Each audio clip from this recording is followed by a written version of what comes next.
Mon petit Pablo, c'est à toi. Tu vas nous présenter ta tempête émotionnelle de la semaine.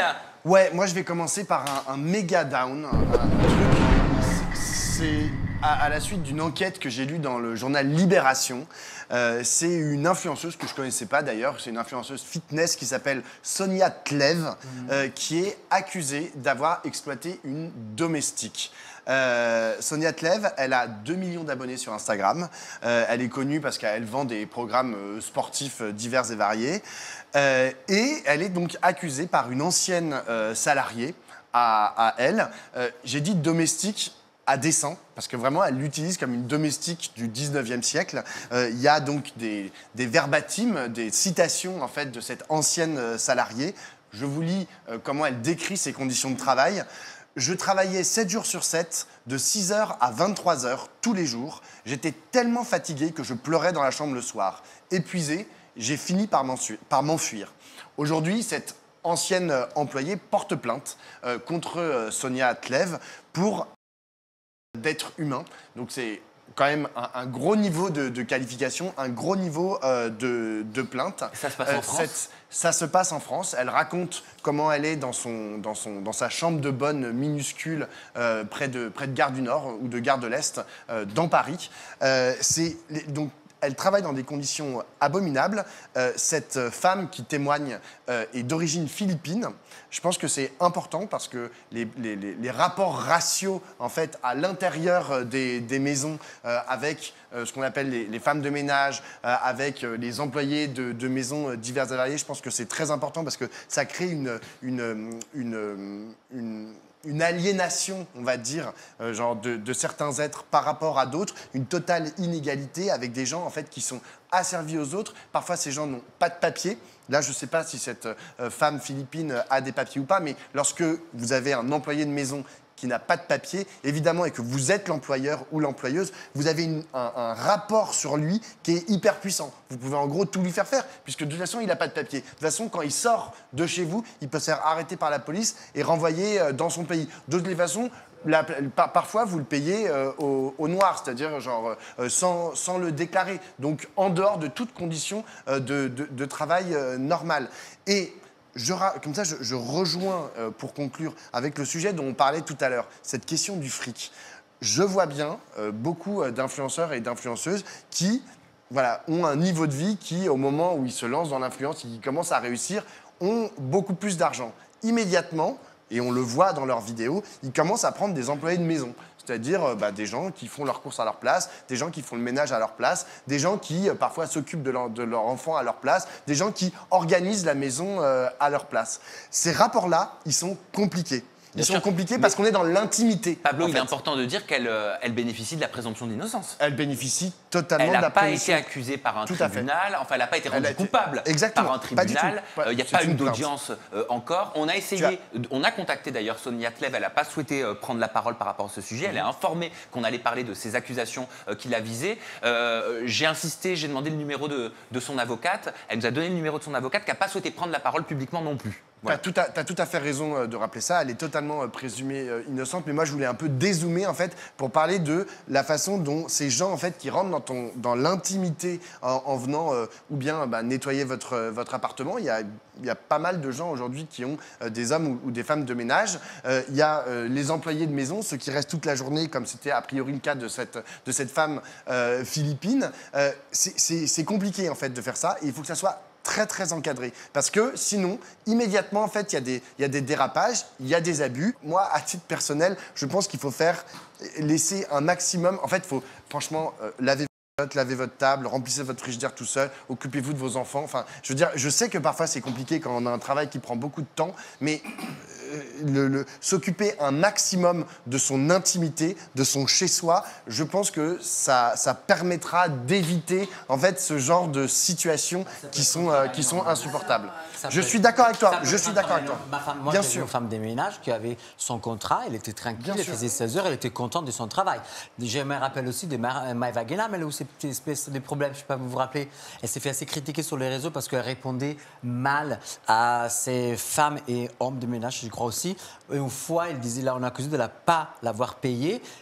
Et elle s'est justifiée en disant, bah oui, en fait, j'ai eu de retard parce que mon coffre-fort a été bloqué. On dit, bah, OK. Donc voilà, c'est des choses qui peuvent arriver. Enfin, peuvent arriver. Non, ne doivent pas arriver. Mais je veux dire, c'est déjà arrivé dans la télé-réalité que des gens nous proposent. Ça arrive aussi au dehors de la télé-réalité. Mais ça peut être un travail de tout respect dans les règles. En tout cas, Sonia, elle a reconnu s'être déjà énervée contre sa domestique. Néanmoins, elle dément formellement les accusations à son encontre. Pour elle, son ancienne employé souhaiterait gratter des choses contre elle. Je n'ai absolument rien à me reprocher. Je cite, la justice fera très bien son travail. Justement, c'est ce qu'on espère, on souhaite. Non, mais j'espère. Et puis, elle pourra peut-être reconnaître le contrat, reconnaître que s'il y a des heures qui ont été dépassées et qui n'ont pas été payées, à un moment, remettre les points sur les i, remettre un cadre là-dedans. Mais encore une fois, et c'est pas un cas isolé. Moi qui lis souvent Libération, Mediapart, Le Monde, il y a souvent des cas, c'est ce qu'on appelle de l'esclavage moderne, des gens qui abusent en fait de leur situation de supériorité par rapport à leurs employés de maison et qui, parfois, je vous donne un autre exemple parce que on le lit souvent dans les médias. En fait, ils disent bon bah voilà, je te donne une chambre et en échange de ça, tu vas t'occuper de moi toute la semaine. Tu vas t'occuper de chez moi toute la semaine. Et donc c'est totalement interdit. On ne peut pas, on doit être rémunéré pour son travail avec un salaire. On ne peut pas être rétribué en nature juste avec l'octroi d'un appartement ou d'une chambre de bonne. Ces situations-là, en fait, elles sont très courantes chez les gens qui ont beaucoup d'argent. C'est quand même ça, le paramètre commun. C'est genre, plus tu as d'argent, plus il faut faire attention en fait à la façon dont tu envisages tes relations aux autres et la relation aussi aux employés que tu peux avoir. En tout cas, sujet hyper important à traiter. Merci pour ça, Pablo. Mais tu as aussi un coup de cœur. Alors, j'ai un coup de cœur, effectivement, un up, qui est un peu paradoxal, parce que c'est surtout pour ce que ça va me permettre de dire que j'ai eu ce coup de cœur. Je voulais vous parler de Jessica Thivenin. Donc, Jessica Thivenin, elle est connue parce que elle a fait les Marseillais et aujourd'hui c'est une influenceuse importante des réseaux sociaux. Jessica Thivenin, elle est partie à Madagascar en vacances et voilà, comme elle fait très souvent, elle parle de sa vie dans ses vidéos. Je vous propose de voir une des vidéos qu'elle a réalisées à Madagascar. On arrive à Madagascar, je suis trop contente, j'avais tellement hâte de visiter cette île. On arrive à Antananarivo. Il faut savoir qu'il y a beaucoup de pauvreté à Madagascar, comme beaucoup de pays ici en Afrique. Les gens, ils sont très gentils. On arrive pendant la nuit, donc là, on va directement se coucher. On se lève à 5 h du matin pour prendre l'avion. Le paysage est juste magnifique et regardez-moi ces femmes qui marchent 21 km pour rejoindre leur village. Franchement, les gens ici sont tellement gentils. Ensuite, on marche dans les petites stings. Regardez comme c'est super canon. C'est un paysage que j'ai vu nulle part ailleurs. D'ailleurs, il est que ici. Ensuite, on passe dans les rizières. On va dans un petit village, le village africain comme on l'imagine, et ensuite on prend l'avion. Tout est résumé par une des dernières phrases qu'elle a prononcées, un petit village africain comme on l'imagine. En fait, ce que fait Jessica Thivenin, c'est qu'elle projette son imaginaire colonial sur un pays, sur un continent tout entier. D'ailleurs, elle dit africain, donc elle mélange tout. Enfin, je veux dire, du Maroc à Madagascar, on a l'impression que tout ça, c'est à peu près la même chose. Elle projette son imaginaire colonial et elle dit, c'est exactement comme je le pensais. Les gens sont pauvres, mais qu'est-ce que les gens sont gentils. C'est cette façon de faire qu'ont les Blancs occidentaux lorsqu'ils font du tourisme dans des pays qui n'ont pas le même niveau de vie qu'eux, dans des pays qui sont en dessous du Sahara, pour ne pas les nommer, je la trouve très, très problématique. Mais elle témoigne d'un rapport au monde. C'est-à-dire que, et alors, en pourquoi fait, c'est on un voit... up ? C'est un up parce que, je vous parle de cette problématique qui, pour moi, est une problématique que j'ai à cœur depuis très longtemps. C'est-à-dire, moi, j'ai un peu de mal avec le tourisme, je vous avoue. Enfin, je ne sais pas en fait ce que je regarde. Elle fait du tourisme pour aller voir des gens pauvres. Et d'ailleurs, elle le dit, elle dit, regardez, je vous filme les femmes qui ont des choses sur la tête là et qui traversent, etc. Enfin, on sait pas ce que font ces femmes, on sait pas ce qu'elles trimballent sur la tête, on sait pas si leur vie est pénible ou si leur vie n'est pas pénible. Elle photographie des enfants qui sourient et qui lui demandent des choses au bout d'un moment à l'arrière d'un train ou je sais pas quoi. Enfin, je trouve que toute cette façon en fait de montrer un pays tout entier. En plus, elle, c'est un continent tout entier. Encore une fois, elle mélange Madagascar et le continent africain. Madagascar qui est une île au large du continent africain. Je trouve ça...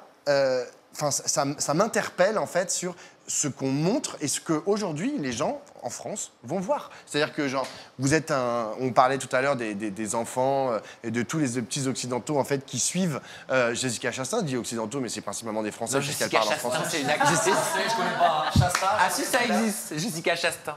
Jessica Chastain, Jessica Thévenin.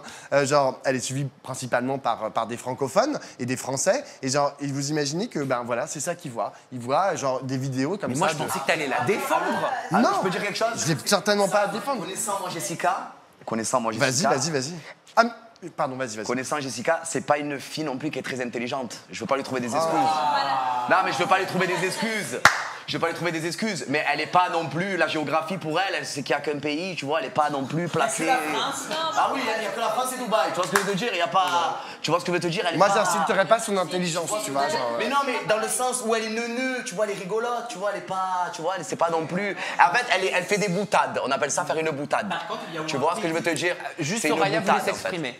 Moi, je pense que c'était pas méchant dans ce qu'elle voulait dire. Elle voulait vraiment représenter peut-être un pays pauvre. Peut-être que c'est péjoratif de l'annoncer comme ça et de le dire comme ça, mais ça relève d'une maladresse comme tout autre sur des influenceurs sur Internet, quoi. Alors moi, je trouve que votre discours, très cher jeune homme, est particulièrement étrange parce que considérer dans vos petits yeux de Parisien que l'Afrique c'est pauvre, c'est considérer que c'est l'argent qui achète tout. Je pense que ces gens sont probablement plus heureux que nous tous, ces petits Africains comme on dit.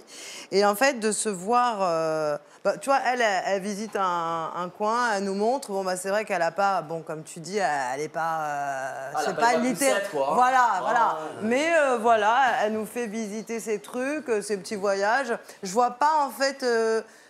Oui, l'Afrique, c'est comme ça. Bah oui, il y a des pays où c'est pauvre, mais est-ce que c'est vraiment pauvre? Est-ce que c'est pas nous, avec nos petits yeux d'occidentaux, de petits Parisiens, dans notre petit 16e arrondissement de 15 mètres carrés, qu'on a l'impression qu'ils sont pauvres parce qu'ils ont peut-être pas de l'argent dans les poches, mais je pense que la richesse qu'ils ont, eux, elle est bien plus importante que la nôtre, et c'est nous, avec nos petits yeux d'Européens, qui les voient pauvres, mais je pense qu'ils sont beaucoup plus riches que nous. Il y a une nageatrice qui souhaite prendre la parole. Bah encore toi, t'as raison. Allez, on t'encourage. Moi, je trouve que les images sont un peu problématiques et les propos aussi qu'elle a eus.